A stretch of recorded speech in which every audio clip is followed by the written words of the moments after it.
All right, on this episode, we're going to do something different. Chapman is going to actually be asking me questions. Some he came up with, some other people gave him to ask me. Trying to do a little bit of get to know me better and my background for those that have no clue who I am and what I have kind of done and currently do. So, take it away. Yeah. I mean, as I told him, some of these questions I know, some of them I don't. Some are a little bit deeper than others, but just gonna, kind of get a general sense of who is Matt for those that don't know. So, okay, so tell me about yourself, but don't refer to any of your businesses when referring to yourself. I would say I'm ambitious, hardworking. Big thing for me is character and integrity. My faith is huge. I really enjoy watching football, things like that, and sports in general. But football is my favorite. That was my growing up favorite. Still is my favorite.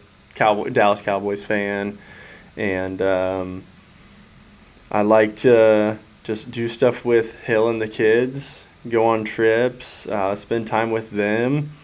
Those are kind of my go-to things. I mean, we're obviously hectically busy all the time, it seems like, but being able to figure out like those little bits of time where we can do things as a family is real important to me, and I really just appreciate it when we have those moments and we have those trips that we can do. So I would say those are the things, the business stuff aside, that I would use to describe me and whatnot.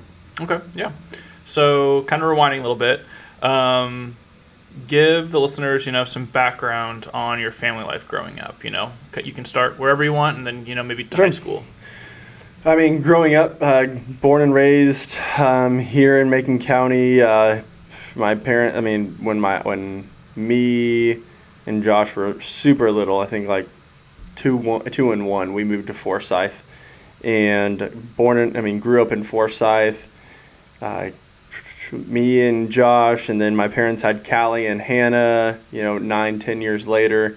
So just a family of 4. I'm the oldest, and grew up in Forsyth, went to rural Forsyth schools, K through 12, graduated from there, went to Richland for a couple of years after, and just kind of quickly realized like what I wanted to do was, because growing up, my parents owned the pizza factory. Josh has that now.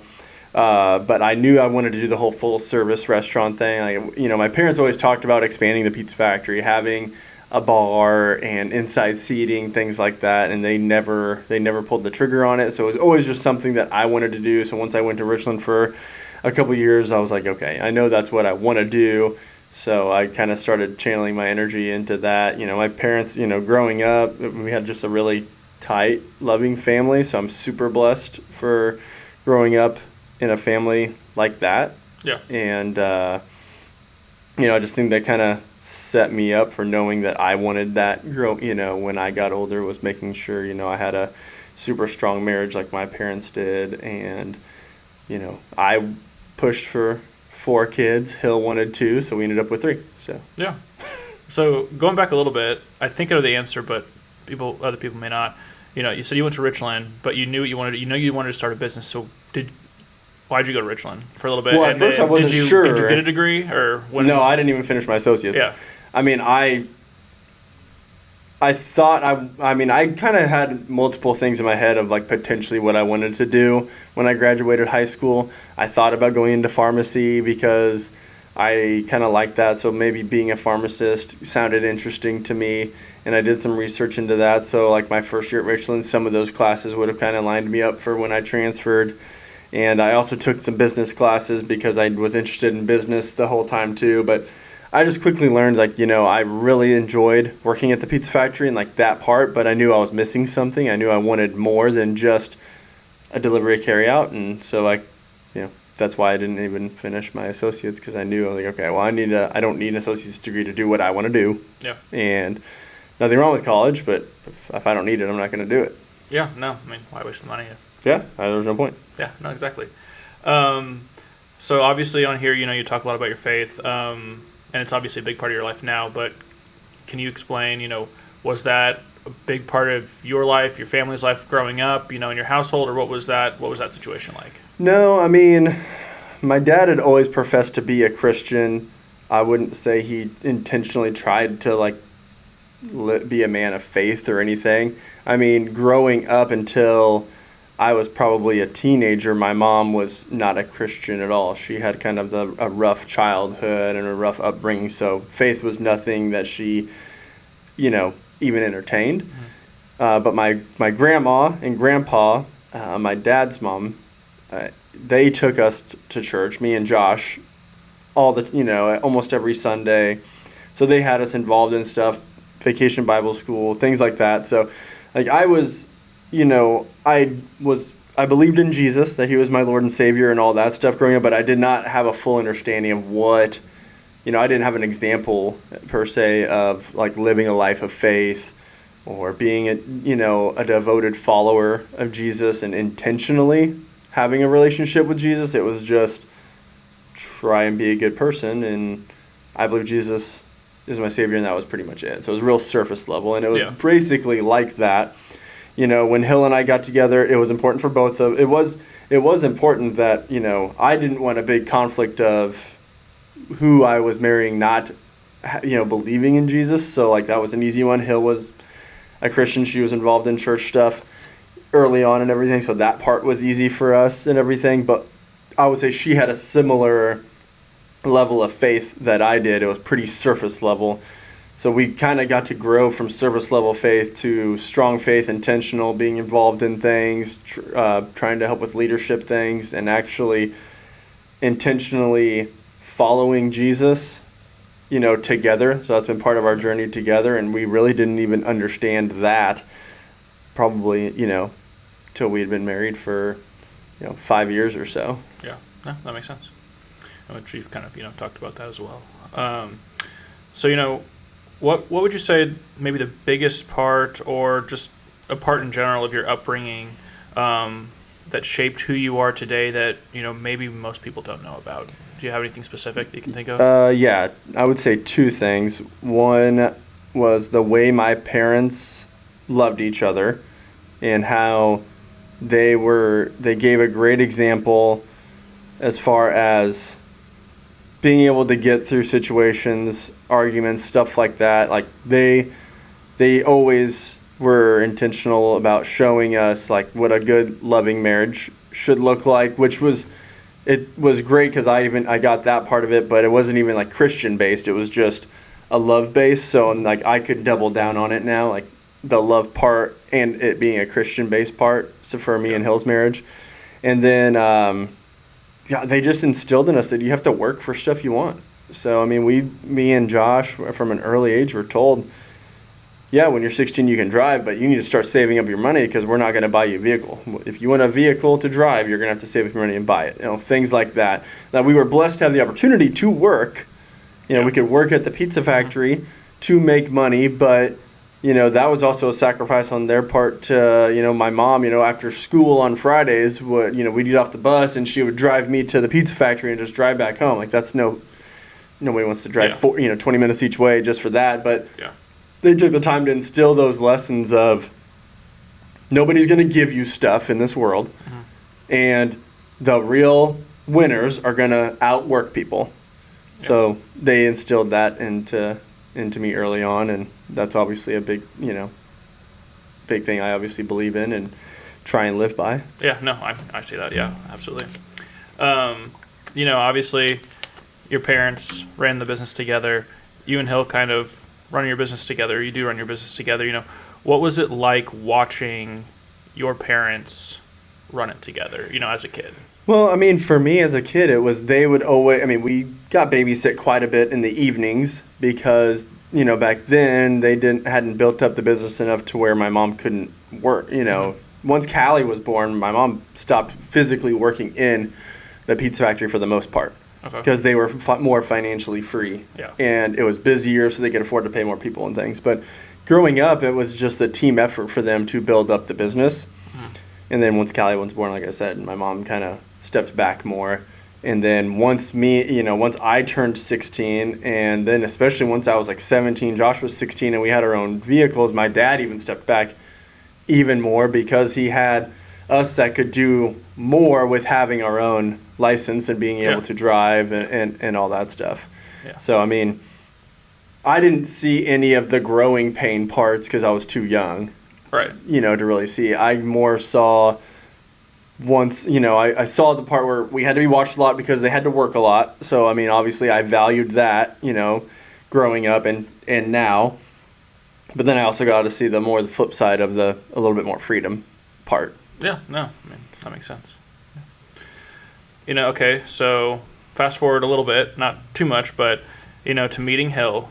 Yep. And like you talked about, I think, last week, or I can't remember when we released that episode, but, you talked about the biggest thing that, an entrepreneur or somebody starting off, like the biggest thing they can do is find, a wife or, a partner that is in it. Like that's one of the biggest decisions they can make.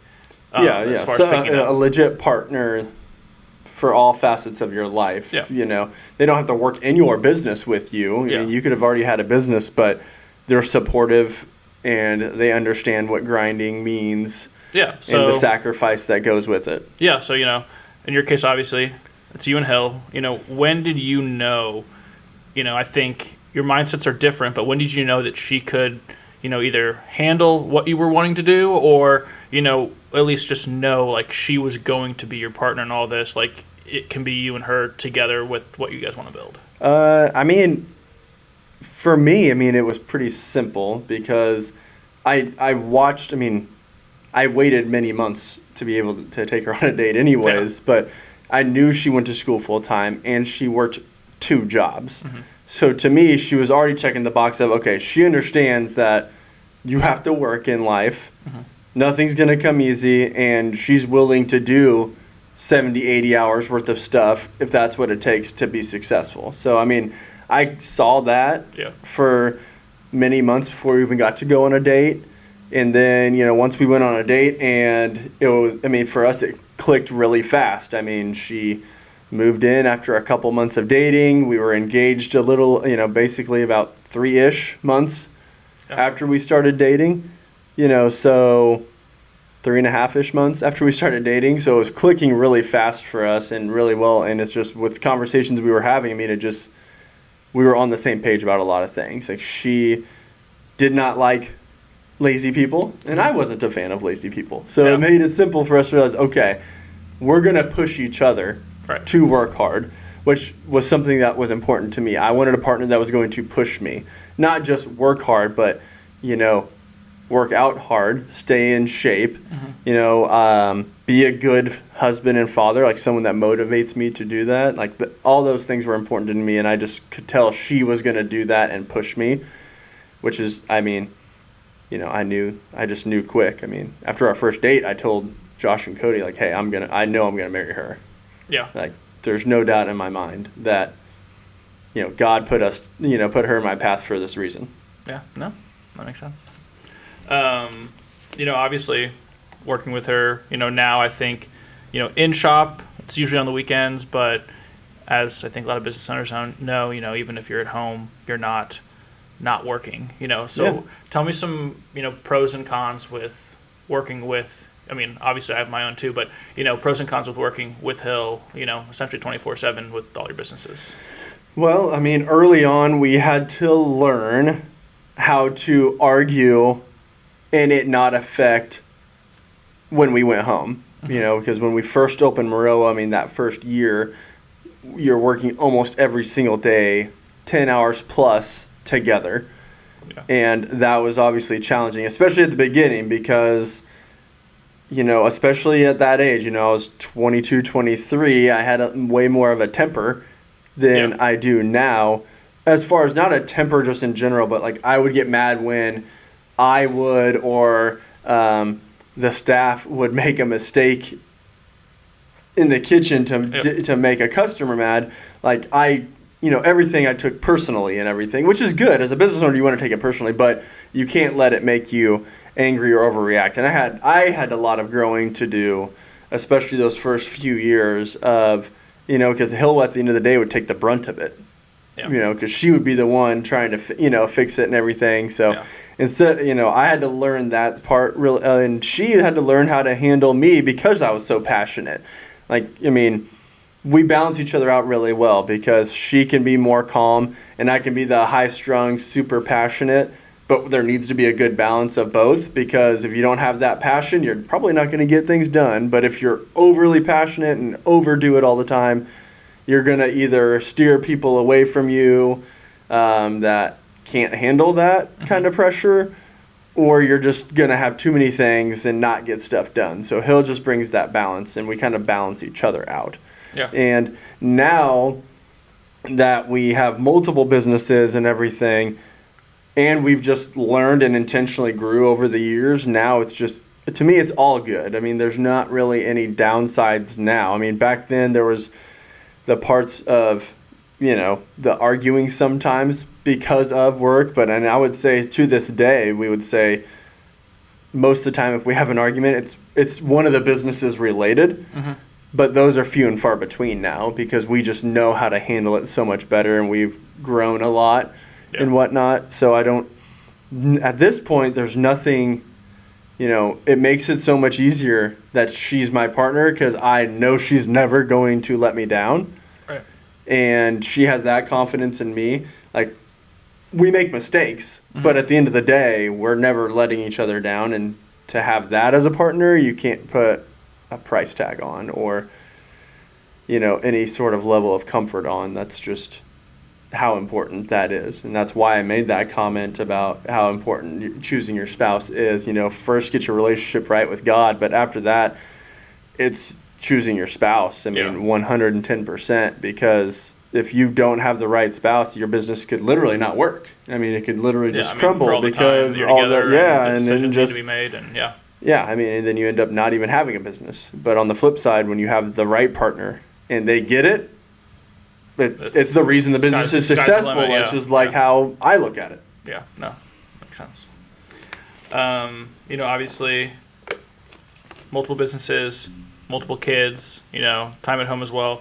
How do you juggle, being fully present or feeling fully present at home while being pulled in, many directions, essentially 24/7, phone call from a tenant or restaurant or, whatever it could be? Well, a lot of it now is getting the right people in the right positions. We're blessed at both restaurants to have strong top-level management. That helps a ton. With the property stuff, we have somebody that's, really good at their role. And I give them a ton of credit for being able to have any sort of balance or time with Hill and the kids. And that's, you have to be able to do that. You have to be able to build that culture and build that team. If it wasn't for that, there wouldn't be any chance of balance. I don't really ever call it balance because I don't think there's any. When you're a business owner and an entrepreneur, I don't think you should ever look for some balance. There's not some magical way of having balance or magical way of. You're just going to have to know that sometimes you need to be 100% business, and then there's sometimes you can be 100% family. I don't think there's ever there might be times where it feels like 50-50, but most of the time it's teetering one way or the other, and you just have to be able to be intentional about when you're at 100% on the business side for an extended period of time. Take those little gaps and those little windows where you can focus 100% on the family. Right. I know that's going to happen. That happened to us many times when we would open a new restaurant. It'd be many weeks of almost zero family time. Yeah. But then as soon as there was that little gap and that, okay, I can have Monday from 5 o'clock on, I would take it.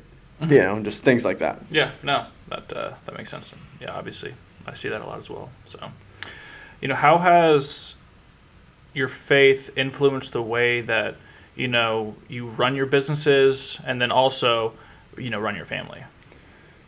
Oh, well, it's the whole foundation. So, Hill and I both believe that God blessed us with these businesses to use to further his kingdom in some way. And a lot of that is hopefully having a positive impact on our employees. Mm-hmm. And hopefully if and when they ever move on, they look back at their time with us in a positive manner. Being a positive influence in our community with our businesses. We'd like to sponsor as many things as we can to help like youth stuff and sports and things. I mean, being involved in the school and the community is big for us, and using that as a way to give back and whatnot.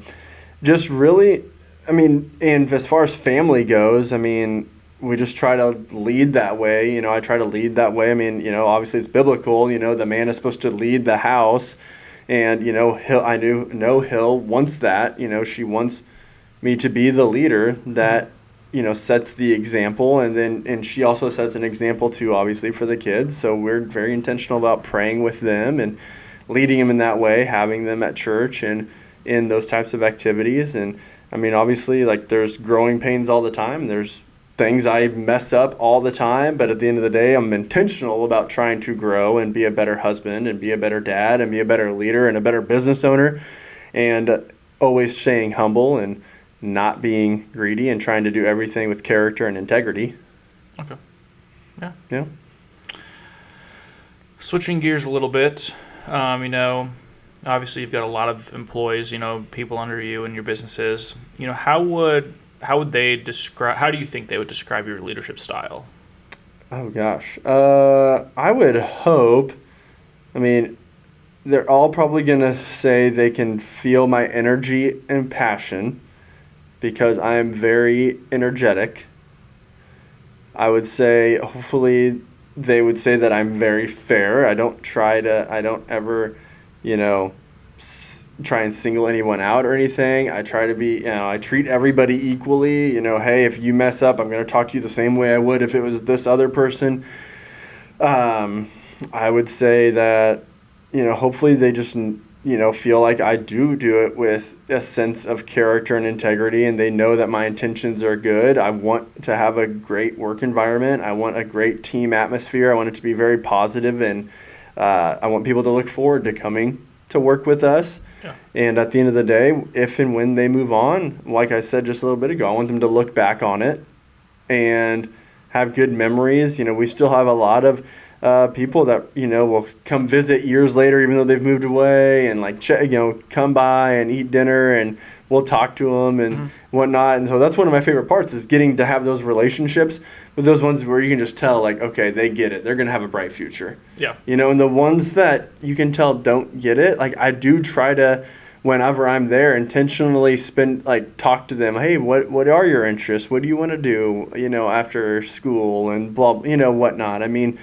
just trying to have those good, just open conversations. I mean, there are a lot of places that you never even meet the owner, let alone get to have an open door conversation. I mean, there's plenty of them that go on and they come back and they want to ask me about real estate or starting a business or whatever. And I always do my best to make that time, because, they worked for us. They gave us a level of effort. Like, I'm happy to, if they say, hey, can I just have 45 minutes to just ask you some questions, pick your brain about this or this or this.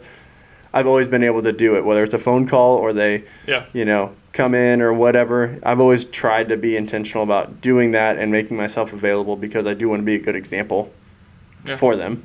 Yeah, no, that makes sense. I mean, obviously, having worked for you a long time, I don't think I've ever seen a situation where, you hire somebody just because you need the worker, but not necessarily. I mean, you hire somebody and then you kind of take a general interest in that person. You care about them, and I want everybody to be successful. I mean, at the end of the day, if everybody that works with us is winning, we're gonna win. So I just want everybody to win and have that good positive outlook. Yeah, no, absolutely. Going along, if you look at the sign up here, you've got a gym, restaurant, rentals, a fishing lodge, in Branson. Is there anything that you don't have any experience in that has ever, kind of rattled around in your head, like, this might be fun, like, I might want to do this someday, or, anything along those lines that you can think of, or you kind of happy where you are and want to grow what you've got? Yeah, no, I mean, I would definitely say I'm happy where we're at. I would like to see more growth with Crawford's and the rental side. The fishing lodge, I mean, I think is a great thing, and I think it can grow. Not like buying more of them or anything like that, but that business itself can continue to grow down there. And as far as obviously the rental side, we're always kind of growing. I mean, obviously there's spurts where we don't buy anything, but there's spurts like the last few weeks where we lock up a few different deals, right. Things like that. The gym, we're obviously growing that. Yep. We're building that. There's a lot of big plans with the gym over the next, 3 to 10 years. And I feel like even with those plans, just from talking to you guys, you're just kind of touching the surface on what really, what really can happen. At the end of the day, I'm not going to give much away, but we have a lot of big plans for the gym and that land that we acquired from Forsyth. A lot of development and a lot of things we want to bring to the area. But as far as like opening some random new business or anything, I don't have any desires or anything. I know my limits, but I always push them. Yeah. And I can definitely tell, like, I've got my limits pushed right now, and I need to hone in and focus on what we have and do those things to the best of our abilities.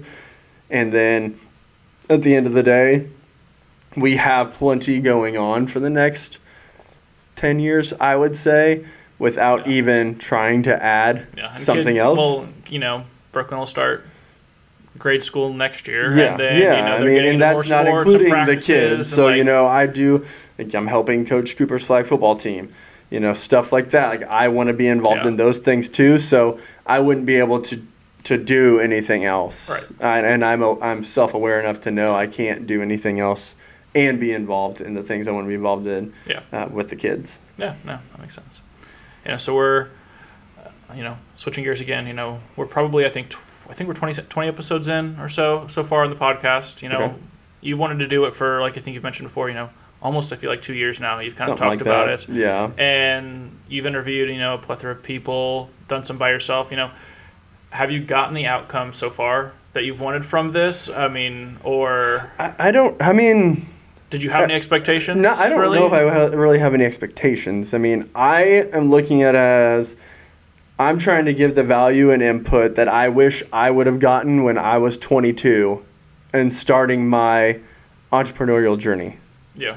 And that's kind of the way I'm taking it and looking at it, because if I would have listened to a lot of these interviews that we've done and some of the advice I'm trying to get across, I'm not saying I'm the best at doing it, but I'm trying to learn to be better at delivering it, then I know that it would have set me up for, instead of 5 years to learn something, I would have gotten it in a year. And I'm just trying to bring that value. So hopefully somebody else, when they, regardless of age, are starting their journey, they can hopefully pick up some lessons, and it speeds up their learning curve on certain levels of success or, growing and things like that, whether it's in business or personal development. You don't have to be a business owner. You can be an entrepreneur, who works for somebody, but you want to be the best at that. And but you can still grow yourself and grow in that company and grow as a person. And at the end of the day, I think that we all either take a small step forward or a small step backwards every day. I don't think you can actually wake up and stay stable. Yeah. In your journey of growing or not growing. So I think intentionally, I didn't learn anything about that stuff until all I knew was I could put my head down and I can outwork people. I will outwork you. That was always my mentality. I will do it for 20 hours straight. And I physically there were times I had to work in the restaurant for 25 hours straight because the dough roller called off and this. I closed, I stayed, but that was always my mentality. That was just the grit that I was able to use to get through those first years. Yeah. But like I've talked about in other episodes, I quickly got to the point of okay, I can't keep thinking I can just do this on my own, on my willpower, and just will it into place. You can kind of do that for a while with one business, but even then, that's hard. Work 25 hours straight. You're pretty exhausted. Yeah. But you can go home for me at least, I could go home and sleep for 7 hours, but then I had to go back. It's just and potentially do it again. And whatnot. So I'm just trying to hopefully bring that value so people can learn some things or pick some little nuggets up that help speed up their growth process and whatnot, and make them more self-aware of some other things. And at the end of the day, also, I think it'll be good for me to have to listen back on someday, as kind of a listening journal, if you will, of what was I thinking about back then. There's plenty of times I wish I knew what I was thinking back in 2012 when we were opening the first Crawfords, or 2015 when we were cranking into opening Mount Zion and Moequa. Like, I wish I knew what my thought process was then, so I can compare it to where it is now and what specific things I kind of picked up on. So I think that's another part of the journey that I'm looking forward to on a personal level, is having that to kind of tap into someday. Yeah, I mean, what's, obviously you've had a decent amount of different people you've interviewed so far, as far as, their profession or whatever that may be. What are some takeaways, from the first 20 episodes that you could say, whether you've learned about yourself, talking to other people, or from other people that you can, just any takeaways or any thoughts on that? Well, this whole experience is out of my comfort zone. I don't really like to put myself out there I think, like that. And that was another reason why I wanted to do it, was because I could feel myself being a little stagnant in some areas. And so I was like, okay, I need to push myself. And I've been having this nudge to maybe give this a shot for a couple of years. So let's do this as the growth thing.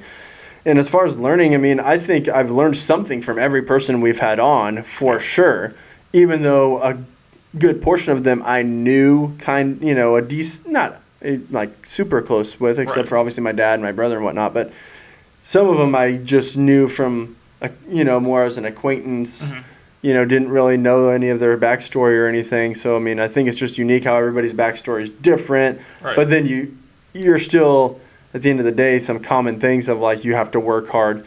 There's no excuses. Everybody has bad stuff happen to them. So there's no pity party stuff. Exactly. And working hard and the grit, and they all have some level. The ones that we've talked to that are intentional about growing, they have some level of understanding of personal development, where they're at now and where they're trying to get to.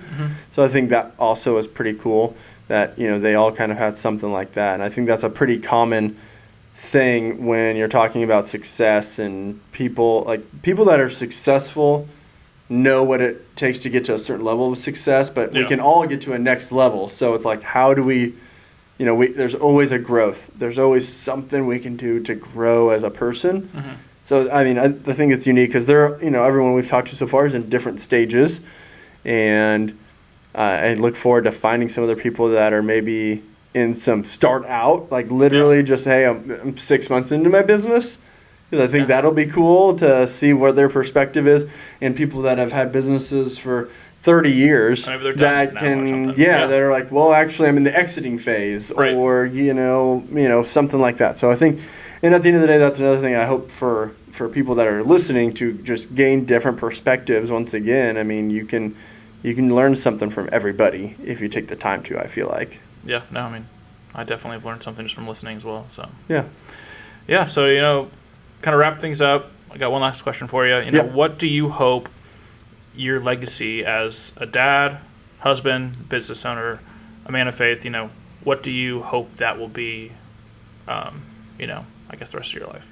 First and foremost, I want people to think of me, and as far as legacy goes, and know that I was a Christian man that really tried to follow Jesus to the best of his abilities.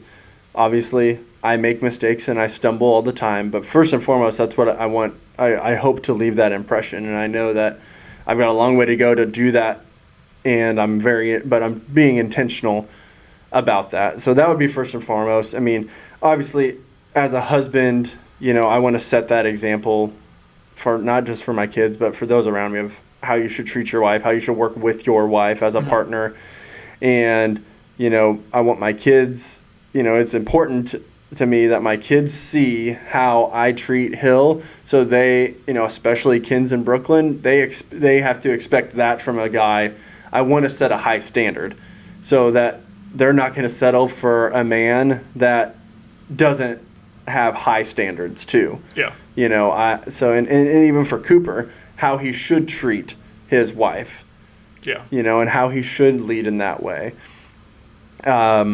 And then just as a, a friend and as a leader, just like I said, just a man that lived his life by faith, that had character, integrity, was positive and encouraging to others, and just really tried to not just better myself, but better those around me by bettering myself. Yeah, and I just hope that that's kind of, if I was thinking legacy-wise, like, that's kind of what I would think of. I mean, money, things like that just don't really, those don't resonate with me. It's, did I have a positive impact on those around me? Did I make people around me better because I was always trying to be better? And did I exemplify being a Christian man to the best of my abilities? Yeah, no, I think that's, perfect. Well, cool. Well, thanks for letting me interview you. Yeah. Yep, awesome, thanks.